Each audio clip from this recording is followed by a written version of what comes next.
So with Ravnica Allegiance having been released, I did a sealed video series where I did a sealed event and I put up the deck building process and all of my games, win or lose, and I thought that it would be a good time to go ahead and do the exact same thing but with draft, because I, one, really enjoy playing the limited formats in Magic, draft especially, but also because I am still trying to build my collection, having just picked up MTG Arena recently, and draft is a great way to do so.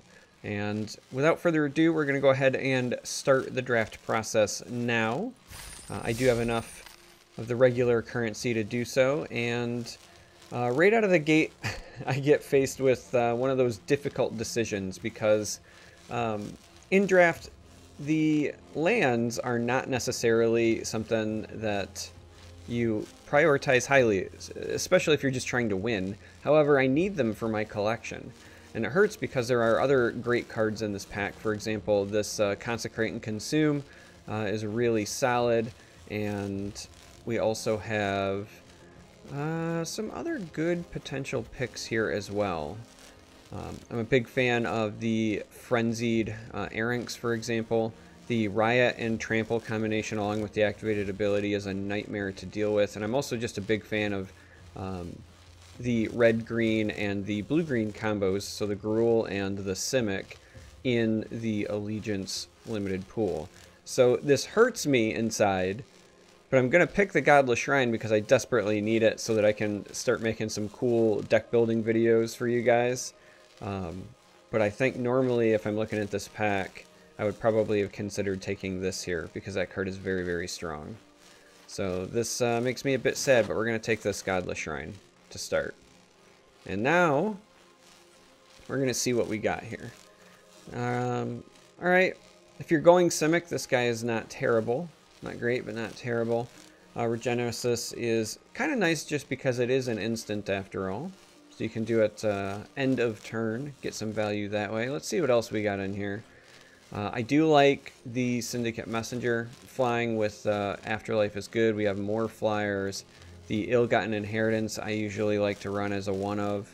Another option, so I talked about my preference, right? Like I'm a big fan of the blue, green, red, like tricolor combo in limited. Another option is to go white, black, red because you have the Orzhov and the Rakdos.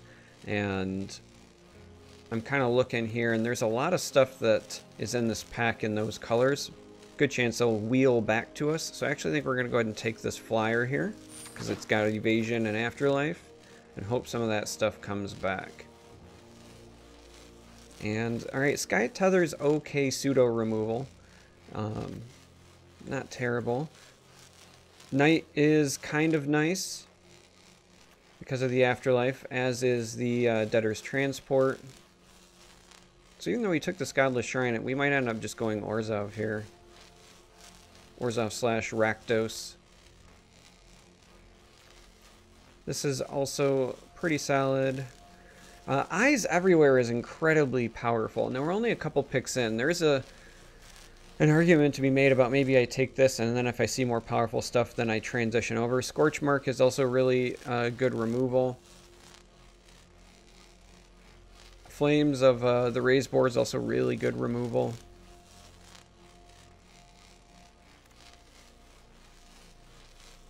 This is kind of a tough call because we're only a couple picks in, so we're not like wed to anything. This I think might be the most powerful card in the pack, and as such I think I'm going to take it just because it is phenomenally good at helping you find what you want to find with the Scry, and then also being able to take a non-land permanent, take a clutch creature is incredibly powerful. So we're going to go ahead and take that, since we're not necessarily wed to any color combination quite yet.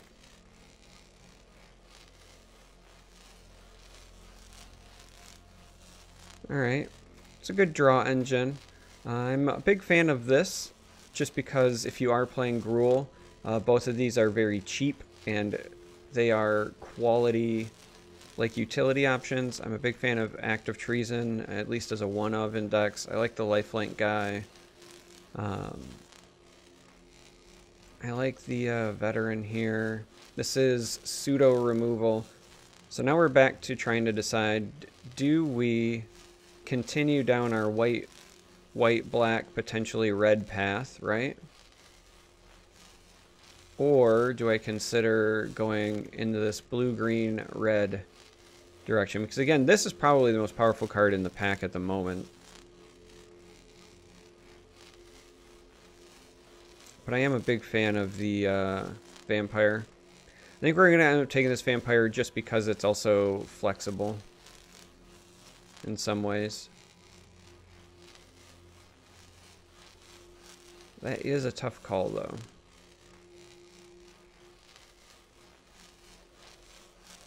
I think what's hurting me here is, again, I have this natural preference to Gruul Simic combo. And so in my head, I'm like, all right, maybe I just want to switch now.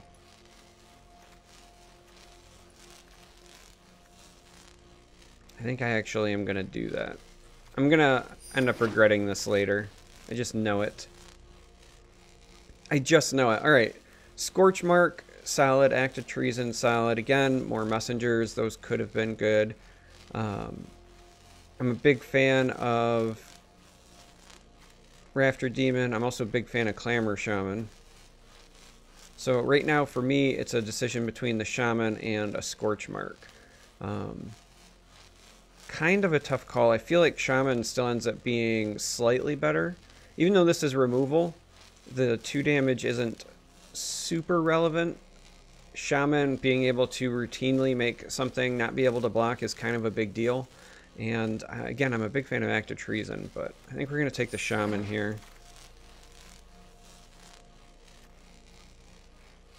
Now, I like this card. I'm a big fan of this card as well. So we could do, theoretically, you could do like Gruul and splash this, but I would again prefer to splash the Simic stuff. So let's take a look at what we have for blue. We have Thought Collapse. Just some cycle. Quench isn't terrible. This guy's kind of a nice big body. Hexproof is surprisingly annoying at times. So for me, I think it's between the Quench and this, and I'd rather be proactive. So as much as I don't mind a Quench, I think we're going to end up taking our 2/5 friend here and give up on my... Even though there were a bunch of white-black stuff that could wheel back, I think we're gonna go this route. And again, like, this could have been a good pickup, Watchdog. I don't know, man. I might have been making a mistake here in this draft, trying to go with what I prefer instead of just taking what's in front of me, which is a skill. I'm not gonna lie. Being able to recognize when something is in front of you and that you should take it is a bit of a big deal. Could take the gate here. Believe it or not, picking up gates is not terrible because there's a bunch of stuff to interact with them. I also like Stony Strength, and I like Quench. Swirling Torrent is kind of nice. 6 is expensive, but being able to put a creature on top of its owner's library and return another to hand is a big tempo swing, so I actually think we're going to take that. Storm Strike's not terrible. I like the Scry in the first strike. These are okay. Wilderness Reclamation is interesting. Like, if we had a bunch of counter spells or things like that, that could be really powerful. In this instance, though, I think we take this for utility. This may or may not make the cut, but I think it's the one that we're most likely to actually include in the deck. And now we're back to what appears to be my first pack, which again, this came back, would have been nice. I like Slimebind. I also like Growth Spiral. I think we're going to take the Spiral here. Regenesis is potentially interesting, but I like this. So Locket or Strength, we'll take the Combat Trick here. And then we'll just take Active Treason. That's a great pickup that late, in my opinion. Don't know if it'll make the cut, but we'll grab this Tower Defense. So yeah, at this point, I think it's safe to say that we can put these out of the running for our deck. We'll grab the Thought Collapse, just because. Locket can also just go. Okay. Gutter Bones, I don't know what it is, but I seem to always open this card. I have passed a lot of them in drafts already, and we're gonna, again, pass it here. So let's take a look at what else we got. It's an okay wall. Doesn't really do anything super amazing, though. I like this because it cycles, and the proactive play is rather nice. Big fan of this card as well because of the Riot, and because whenever it attacks, you can boost something else. Spectacle plays, a bunch of black stuff. And Savage Smash is like pseudo removal and Gruul. Then we got the Gator, another Growth Spiral. So really for me it's a decision between this Code of Constraint and Savage Smash. And both are solid. Again, this is pseudo removal, but it also buffs your creature, so you can attack with it. Well, I guess there is the Beastmaster here as well. I think when in doubt, going with the body is never really a bad thing. We might end up just snagging this and hoping that this wheels back, or we can get another one. I do like this card, but I think we're going to go with this. Alright. Pteramander's not terrible. Even if we don't have a lot of instants and sorceries, if the game goes crazy long, that's rather nice. We do also have a Wrecking Beast down here, though. The evasion on this is kind of nice, though. And this is a common. We're more likely to find another one of these. This is nice for cycle, in terms of just like finding you some more options. Brawl is also kind of nice as like a pseudo removal. I don't know. For me personally, like, I like the utility on some of these, but I think it's between Pteramander and Wrecking Beast, right? This, we don't really have a lot of instants and sorceries. So this is like a 1/1 flyer with marginal upside, whereas this is just a late game bomb. But this thing can close out games. So it's really tempting to take this, even though we might end up seeing another one later.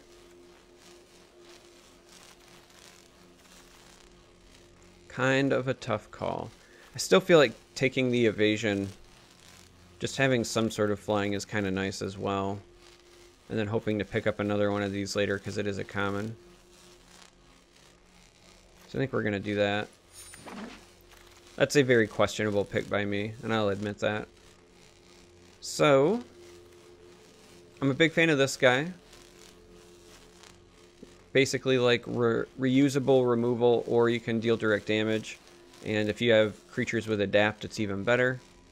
Because if you pull all their +1/+1 counters off, you can reuse Adapt on them. And I don't really like anything else. Like, this card's not terrible, and this card's not terrible, but neither of them are on the same power level as this. So this ends up being a pretty obvious pick. And then we move on. I'm a big fan of Rumbling Ruin. I'm also a big fan of both this and this. Yeah, another thing about the Clan Crusher is your Riot creatures have counters as well. So there's an awful lot of ways to utilize this ability. I really want both of these. But the thing is our curve is pretty high at the moment. We don't have a lot of low early game drops. So I feel like prioritizing this makes more sense. It is just a Grizzly Bear, but getting to the Adapt and being able to turn this into a 6/6 is kind of a big deal. So we're going to go ahead and take this. And here is the guy that we were hoping would wheel back. I'm also a big fan of the Burning Tree Vandal, but I think we're going to go ahead and take our Wrecking Beast that we passed earlier. Be excited. And now we can choose between the Vandal or taking a Gate to help out with our mana. I feel like the Vandal is good enough to pick over a Gate still. Like, that's a playable card. And now we have our choice between Caretaker, some Lockets. Again, we got the Spore, which is okay. But I think I'm going to take another Growth Spiral here.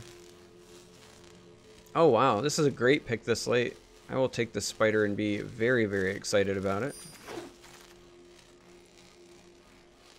And at this point, I doubt we're going to end up playing all three, but we'll go ahead and take this spiral as well, just because the other cards are kind of lackluster. Wow, this thing wheeled all the way back, but sadly we don't need two of them.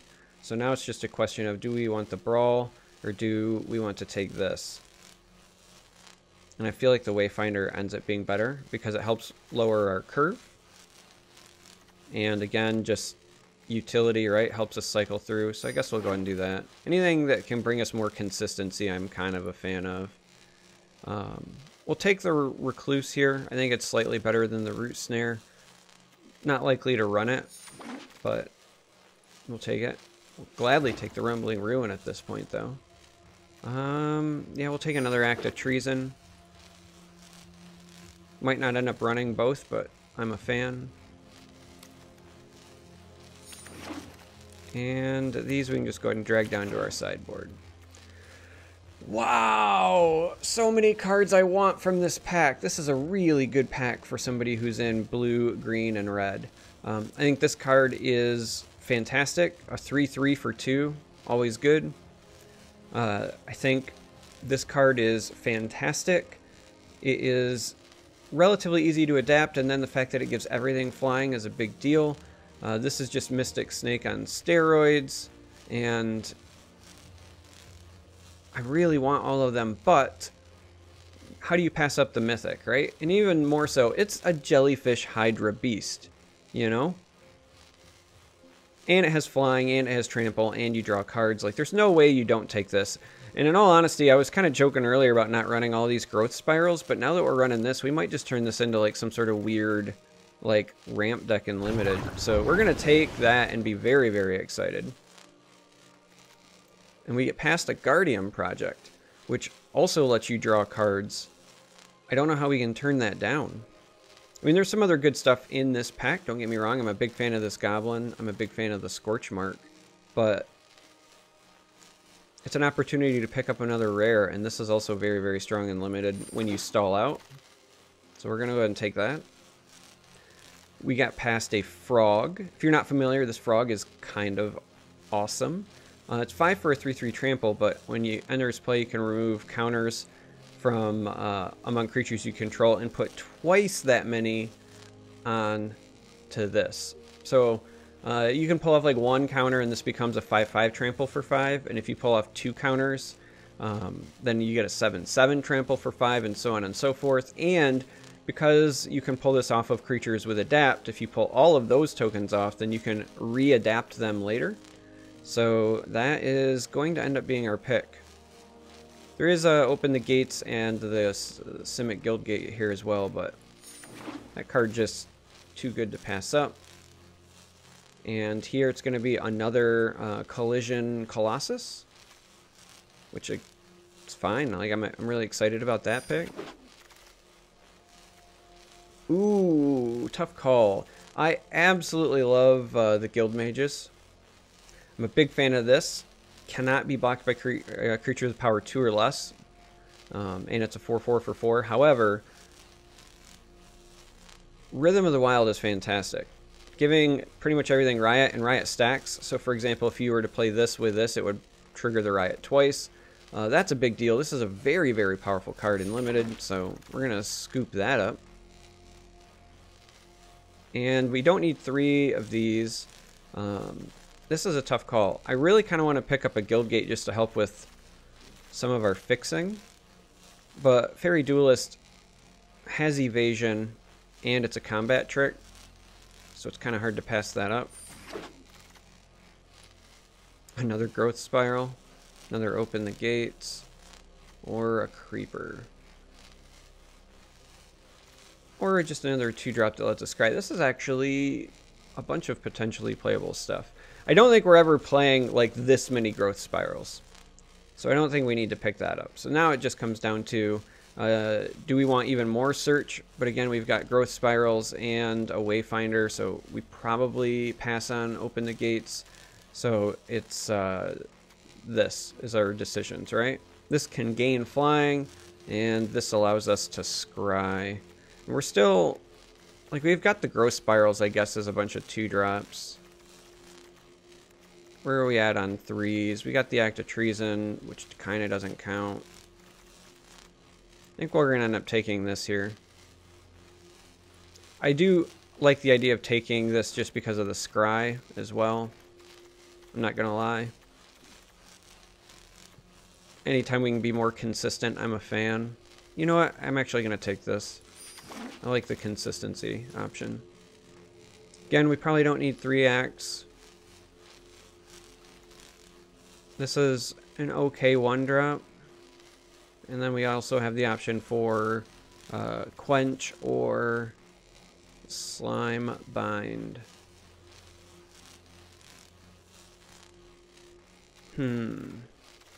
Like, as annoying as this card is, I'm not sure that I prioritize it. Because we're not super aggressive. At this point, we're like a ramp, mid-rangey beats kind of deck. Which makes me lean toward Quench or Slime Bind, excuse me. I always try to do that. Let's go ahead and take the Quench. It's probably not going to make it into the deck, but I think it ends up being the best out of those options. We're going to take the Guild Gate this time because I want fixing. Gator's okay, but it's not fantastic. I'm not a huge fan of this boar, and we have kind of shored those up. I'm not even sure we're going to play the 1 Quench. Second one's not necessary, so it really is, do I want to lock it or a Gate? I'll take the Gate. I'm very happy to get this, though, as a 2-drop this late. I'm a big fan of that. We'll just take the Open the Gates here. And we'll take the Burn Bright. That might end up making it. We'll take this Locket since we took the other Gate. Let's be honest, we're not going to play it, but we'll take it. And we're probably not going to play this, but we'll take it. Alright, so now let's go build us a deck. Now let's go build us a deck. So we have the 1 Gate, and we're, again, pretty split right across all 3 colors. Like, we're a hard tricolor deck, but I think we're going to start with, because of the way our deck is built, right, we're going to start with removing the counter spells. Because most of what we're trying to do is proactive, right? And I like this. We'll leave the Open the Gates in for a moment here. I do like the Stony Strength, but this might end up coming out. I don't think we're going to need the Tower Defense. I love having these. Helps us deal with flying because we do have a bit of a lack of flyers on our own. And I love the combat tricks. Eyes Everywhere is still very, very good. We're not going to be going wide very often, I don't feel like. So I think we can cut the Burn Bright. This might go down to 1. Actually, let's take that down to 1 just now. And see how it works out.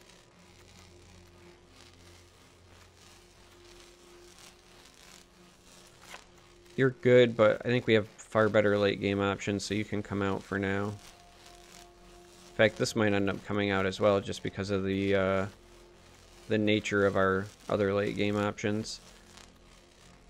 I mean, I don't think that we need this many cards that cost 5 or more, realistically. And then of them, I think that Hexproof is cool, but the big body on this is better. His ability is better. That's massive. This is big tempo swing. This might end up not making the cut, but I'm a big fan of it as a finisher. And then these are definitely late game finishers. So we'll just kind of cut that for now.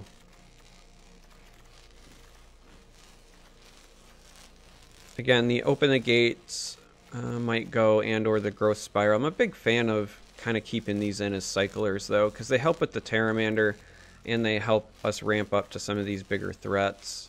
So I actually might try to keep those in. Feels like a mistake, but... So if I'm going to try to keep those in, let's cut that. We're starting to get down to the tough call. I love Eyes Everywhere.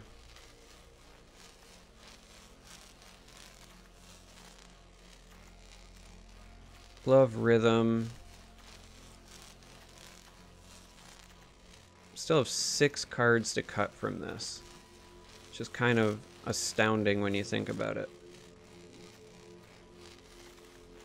So I think we are going to cut you as well. I want to try to keep, I think, a blue-green base.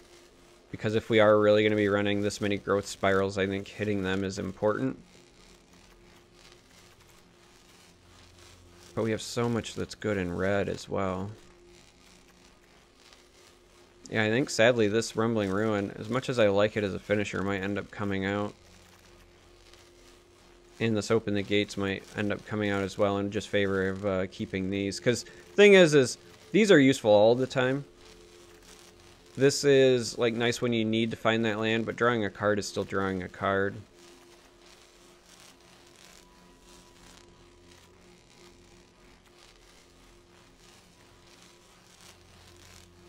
This Slinger might end up getting cut as well.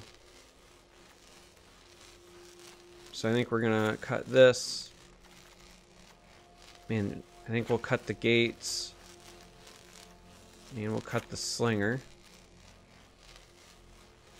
Right, so we still have potentially 2 cards. I'm not opposed to going 41 if I keep the Locket as my 41st. That's something that I've done in the past with some success, just because this does let you kind of fix your mana and you get to draw 2 cards. I mean, it's not the most efficient, but whenever I have decks like this where I'm having a hard time cutting, just keeping a 41st as a Locket is something that I've been okay with. So let's go ahead and take a look at some of our ratios here. Really wish that I had more creatures. So it's got to be a non-creature card, I think, that gets cut here next.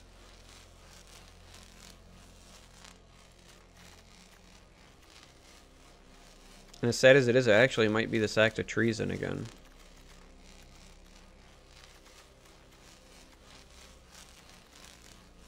In fact, now that I've seen this count, I normally don't like running less than like 15 creatures, typically.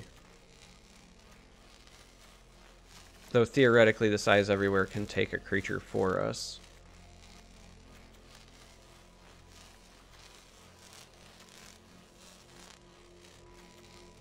But I think cutting this makes a lot of sense if we want to keep some of these other cards. Suppose I could just cut 1 Growth Spiral, but I really like the idea of churning through our deck pretty quickly. And again, those help fuel the Pteramander. And while Act of Treason theoretically fuels this as well, the problem is Act of Treason is usually something I use as like a finisher, unless I have some sort of sacrifice effect on my side of the board so I can steal it and sacrifice, but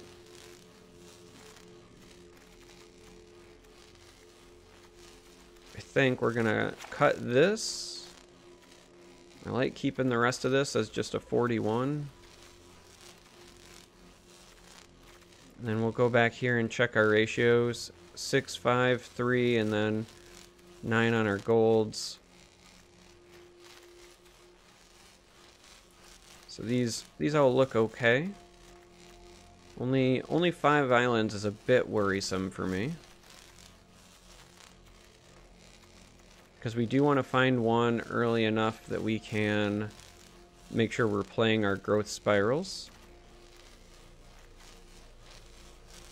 I mean, we do have this Locket here as well, but only 5 islands is a bit worrisome.